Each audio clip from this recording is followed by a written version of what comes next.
Good evening, everyone. Welcome back to another episode of Worldwide Football. As always, I'm your host, Connor Pajuelo, here with my co-host, Matthew Rothman, and our team members, Johnny and Alejandro. How's it going, guys? Good, bro. How you doing? Hey, what's up? Solid week. We got through it. That's how it goes. So, as we know, the Champions League round of 16 is officially underway.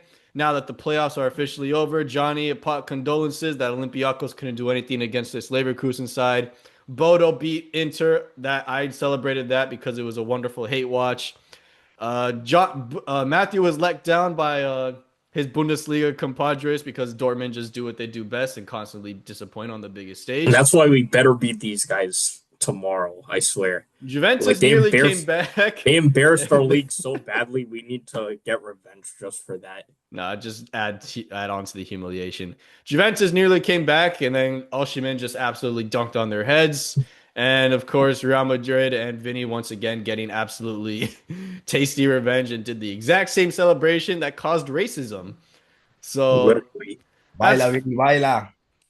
but yeah, now that the round of 16 is underway, each of the teams that we support have officially made it through.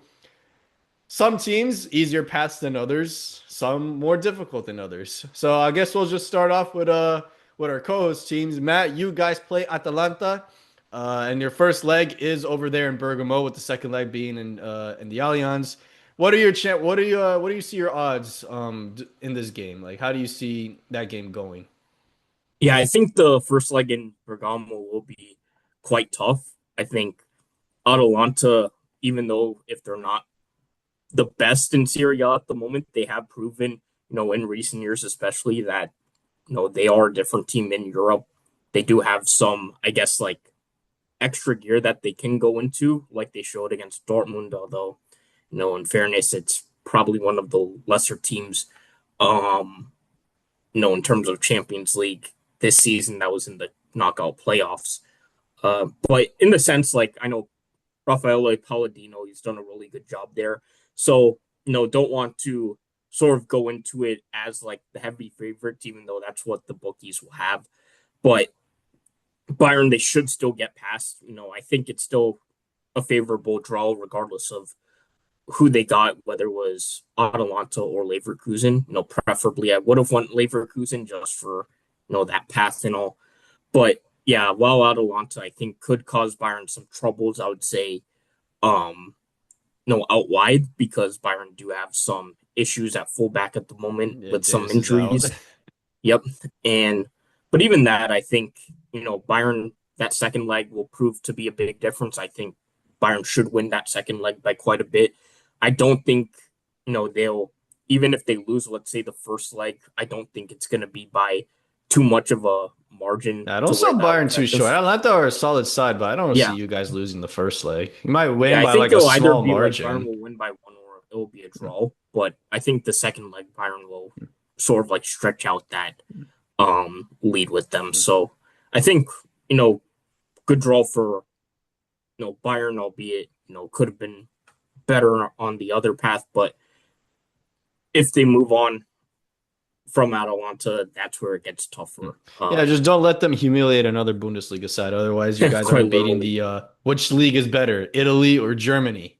And there's still a lot of discourse. So I'm assuming you guys, Johnny, Alejandro, you guys are in accordance. Bayern should win that match. Both games. You would Both think so, games. yeah, but again, he can't count out their opponents. After all, these are Europa League champs right here that dunked on an invincible Leverkusen side. Yeah. And that moves on to Johnny. Johnny's team got the big fish, the reigning champions, PSG. First leg in Paris, second leg over in the bridge. So, Johnny, despite the overwhelming odds that are probably stacked against Chelsea's favor, how do you see this game going? You know what? Every time the odds are always against Chelsea, they somehow do well, and then when you expect them to win, they somehow lose. So honestly, it's a toss-up. We know Liam Rosenior is aura farming. He's trying to be Jose Mourinho, but he's just very corny. Um, we've seen it with the Club World Cup earlier this year, and then a lot of people say, "Oh, well, it's a preseason tournament, not really important. Oh, that no one really cared." At the end of the day, right? We Chelsea smashed PSG 3-0. Um, But it really just depends on what Chelsea shows up. Uh, I mean, historically, right? Again, Chelsea, every time they're always the expected losers. They're always the team that everyone's betting against. They somehow show up, but you can never count them out as underdogs. And yeah, we've seen it in the Club World Cup earlier already, and I wouldn't be surprised. It really just depends on what team shows up. It depends on if we have a healthy team. If we have Sanchez who plays like he's been playing normally and not as he did last year or 2 years ago. It depends on if Don't even Pedro think that, bro. We is all know firing up. Sanchez has a howler in him. Come on now. Yes, but he's actually been solid. So I have to give him that. He's actually been more than solid the last, I want to say, season, with the exception of maybe the Manchester United game, where he got a red card in like 5 minutes in.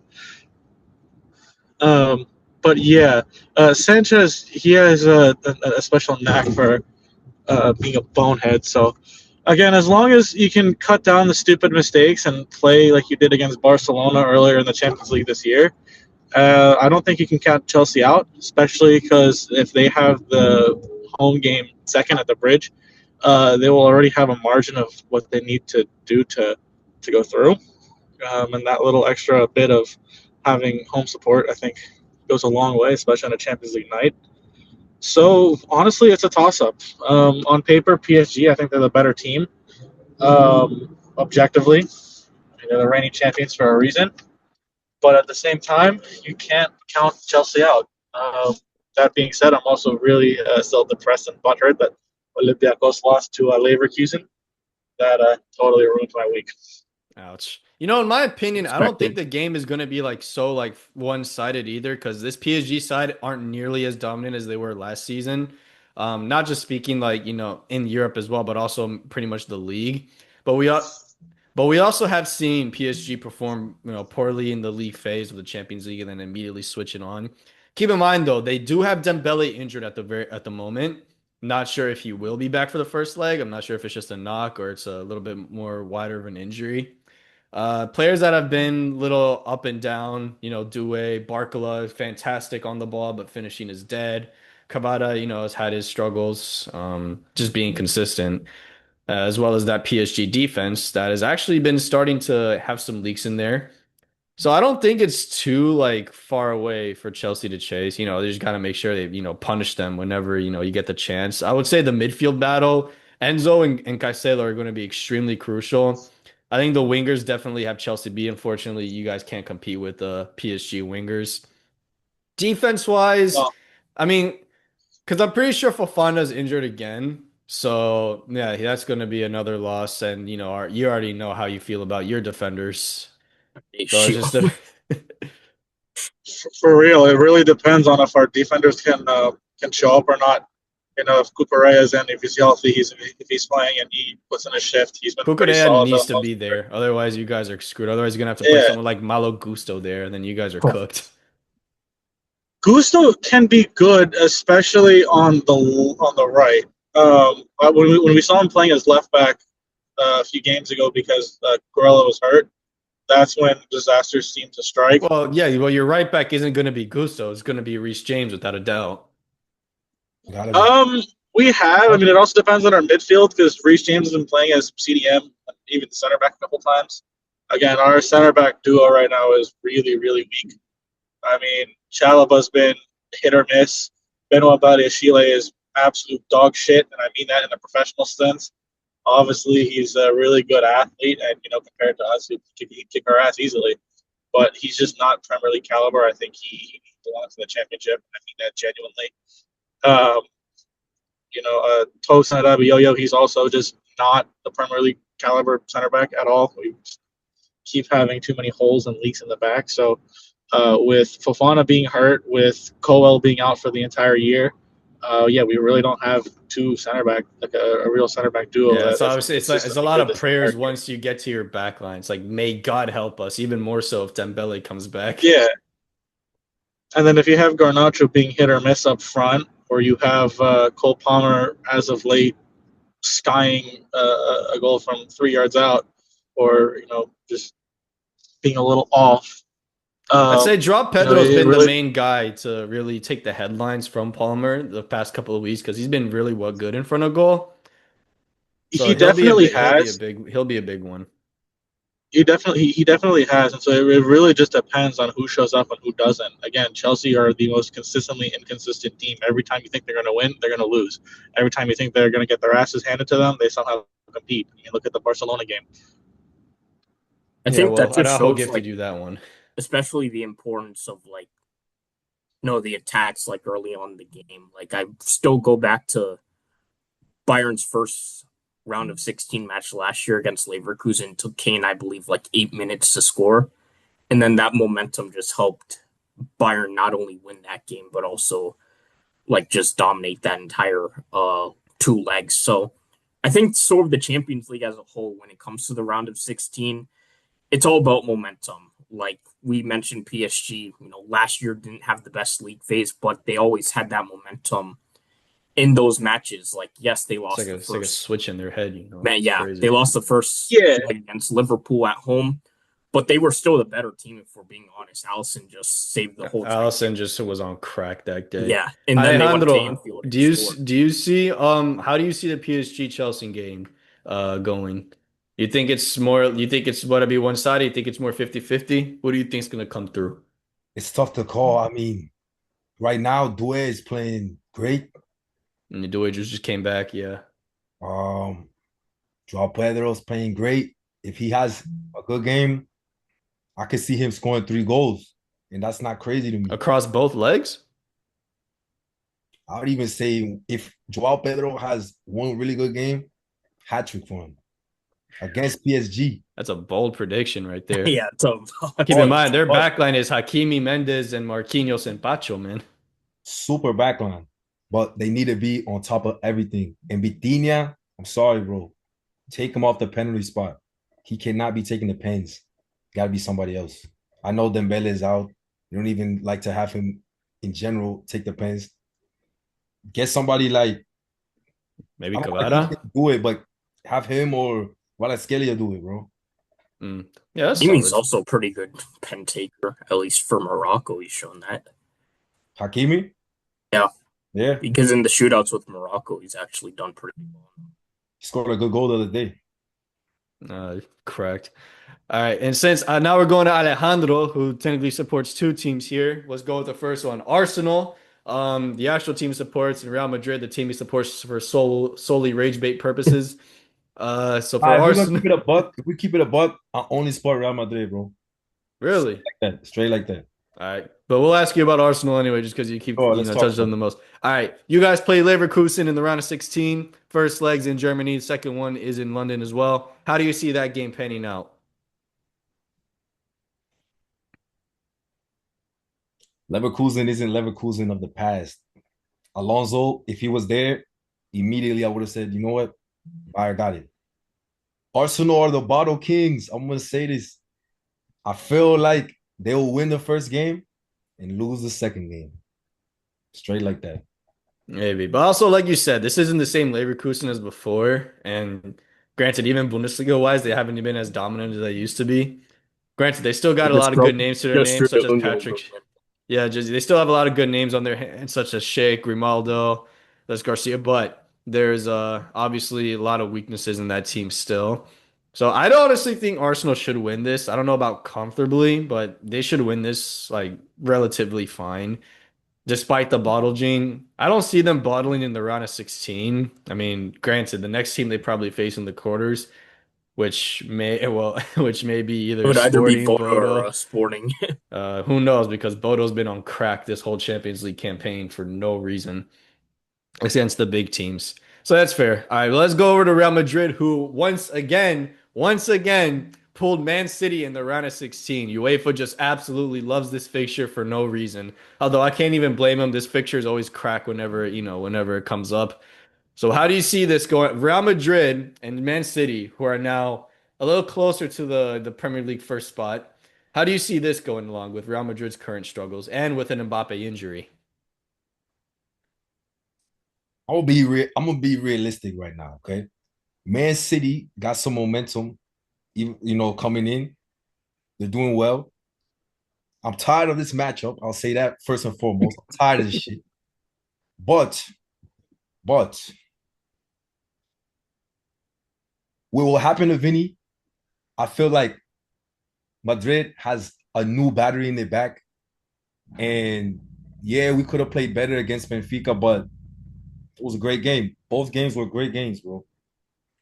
That's all I can say right now. Like I'm really excited for this matchup. If Trent stays good on defense, if he does, he's not the best defender, but if he stays, 70%, we'll be good. Asensio, we gotta do something about it. Trent's the least of your worries, bro. Asensio The has center been back pairing awful. is like the biggest. Rudiger can be reckless, and Hoyson is way too nonchalant to be a defender. But right now, that recklessness from Rudiger is saving us, bro. We need that shit because, yeah, sometimes you're gonna do good, sometimes no, but we need somebody like that. Asensio, on the other hand, though, right now, you gotta take a break from that.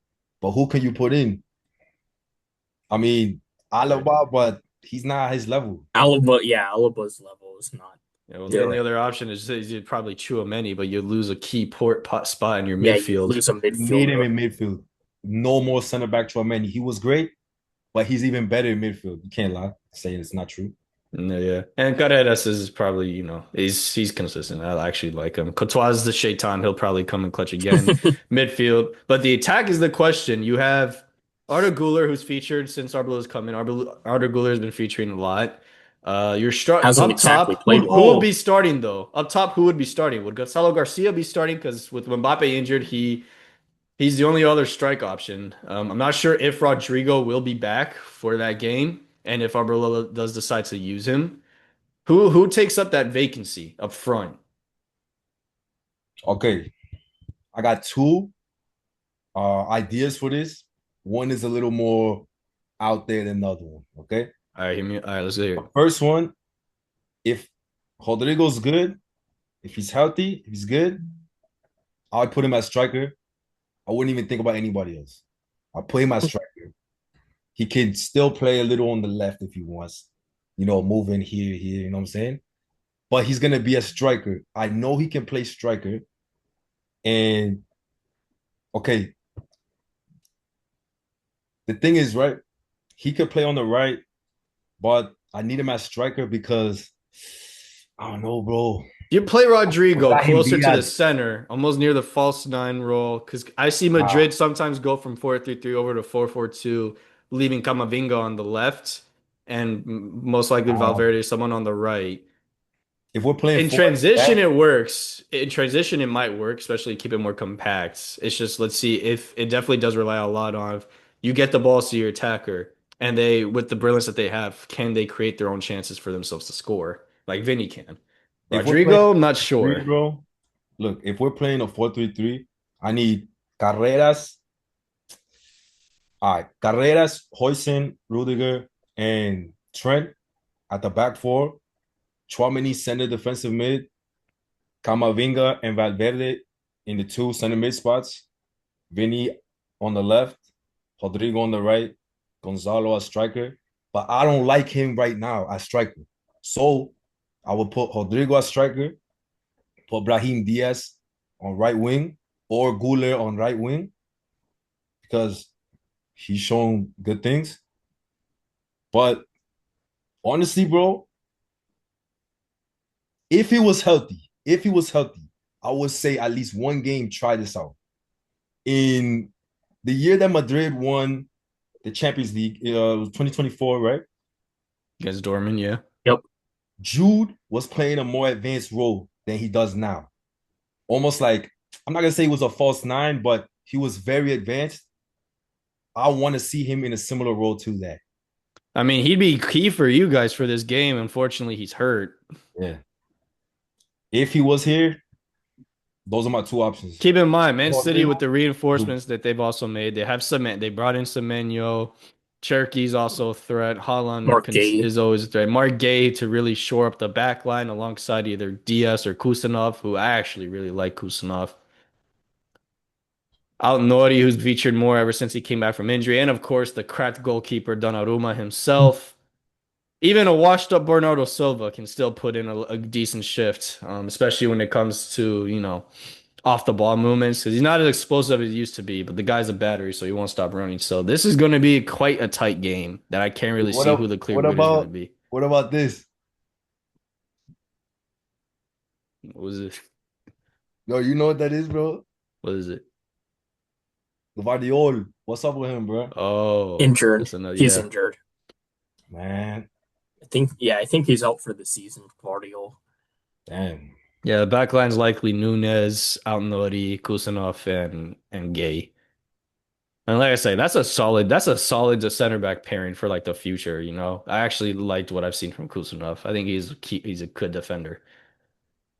But that's Man City, Real Madrid. So let's move on to mine. Barcelona play Newcastle once again in the round of 16 with the first leg being over at St. James and the second leg being at the Camp Nou.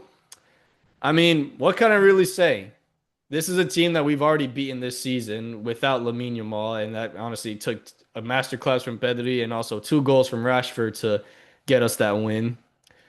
However, over 2 legs, and now with Barcelona having another injury with De Jong being out for a month, which means he'll most likely miss both legs. And with the very, very little depth that we already have in midfield, it depends on who partners with Pedri. Because Pedri, once again, also just came back from injury, so he's not going to be fully 100%.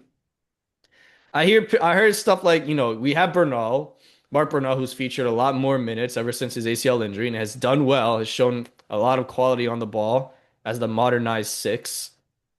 But in a high intensity game like Newcastle, who are practically just absolutely physical thugs who are going to kick the shit out of you for 180 minutes on the dot, Johnny knows this firsthand. And it just depends on how they're going to be able to cope with it. So chances are I would want to see Bernal start, but realistically, I think Flick's going to throw in Eric Garcia because he pretty much just plays everywhere these days. As for the rest of the front line, that begs the question because both of our strikers are ass, unfortunately. Lewandowski is a geriatric grandfather who can barely run anymore. And Ferran Torres is Ferran Torres. Johnny, if your club is dumb enough to buy him for 80 million, I will actually become a Chelsea fan just for the lulz. I mean, Chelsea historically, always overpays for everyone. Yeah, but ever since Diego Costa, we've had that striker curse. Ever since Antonio Conte got rid of him, we haven't had a proper number 9 who's actually lived up to the expectation. Stay They've strong, all been buddy. João managed by Pedro's gonna failures. save you. Hopefully, but he's Pedro's still literally not. their best attacker at the moment. Except Liam Yeah. Delap. Except Liam Delap. He doesn't count. We have left. Okay, but João Pedro still isn't like an actual number 9. He's more like a, He's like a second secondary striker, yeah. Yeah. Like, we haven't had an actual target number 9 since Diego Costa. I mean, the closest we've had is probably Tammy Abraham. You gotta cash in on Dembele. Well, you start running the Dembele shifts. But yeah, I would say because of Newcastle's inconsistent pattern. I mean, if Hansi Flick can, for the love of God, can just stop with the high line, or at least try to modernize it in a way to at least try to tweak it in a way where we're not too open defensively. Because keep in mind, we still have out of form Koundé, who's been there all season, Cancelo, enough said, Kubarsi, who's a kid, Balde, enough said, and Araujo, more than enough said. Unfortunately, for a game like this, you're going to need Araujo, especially to compete with the likes of Visa and Voltamata, and as well as Anthony Gordon on pace and on power. Because Eric Garcia and Kubarsi in the back in there trying to deal with that, that's just suicide waiting to happen. So in a game like this, I have to admit we're going to need Araujo for this kind of game. And for the front line, as much as I would love to see Rashford up top, I know he's not going to feature there. He will feature in the game. It's just, unfortunately, we don't really have the best options as far as strike partners. I want to see one day where Flick ran a false 9 with Denny Olmo, and we won 5-0. And since then, he's never, ever tweaked that. He used that one time, never again. He also tried losing Lamine Yamal as the 10 and with Rooney on the right, and we won by a substantial margin. But we never really see too many experiments coming from Flick, which could get kind of annoying. And unfortunately, like I said, with our strikers, it's going to be difficult because they're really not that good. So most of our So most of it's going to be either coming from Lamine, Rafinha, Fermin Lopez, who I want to see start at 10 because I really much doubt that I doubt Flick's going to stop with a 10 experiment. He always plays with a 10. I would probably say Fermin would probably be the best option just because he could try to match that aggressiveness and the intensity as well as another outlet to score goals from. I don't think Olmo should be starting this game. Him off the bench should be better. 'Cause at least that way. Oh, if almost starts, he's gonna be out for like 6 months, like 6 months after one of those matches. No, Quite because we little. definitely need something to match with Newcastle's intensity. So Yeah. I would say Fermin needs to start. I hope to God he doesn't start Olmo like alongside Pedri because that although he's done well there, he's done it only in La Liga. Playing Olmo in a pivot next to Pedri is like no, that's not going to work.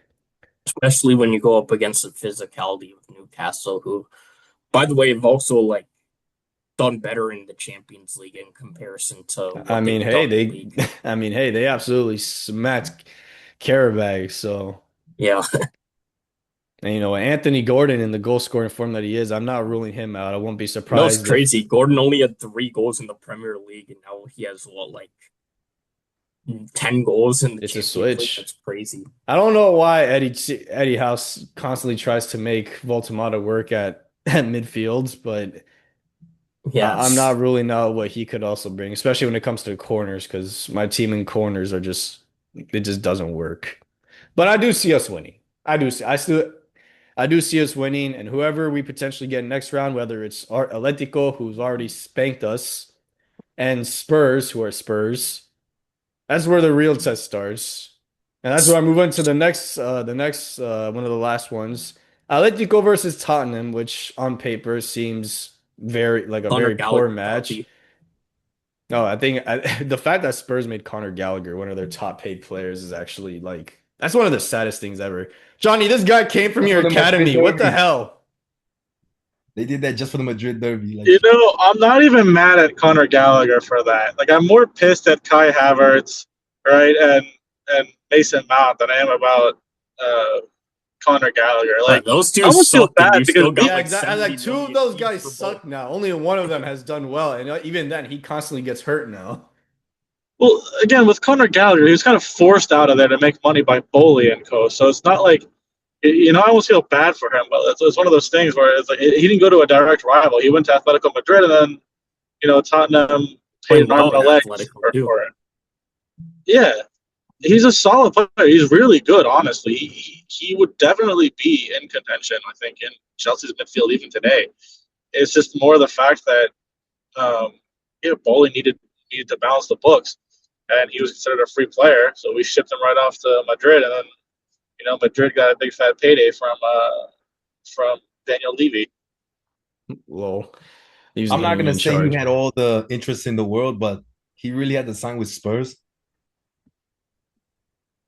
I mean, if it wasn't enough for Aleti, then I mean, and Spurs Well, I just mean, he gets desperate to for go another back to his midfielder hometown. who just, and Spurs also just desperate for another midfielder. Although at the same time, it's a midfielder that brings no kind of creativity in an already dead midfield. So I do, and with Atletico, with the reinforcement that they signed in Lookman, who's been absolutely incredible for them so far, No. I see Atletico winning this.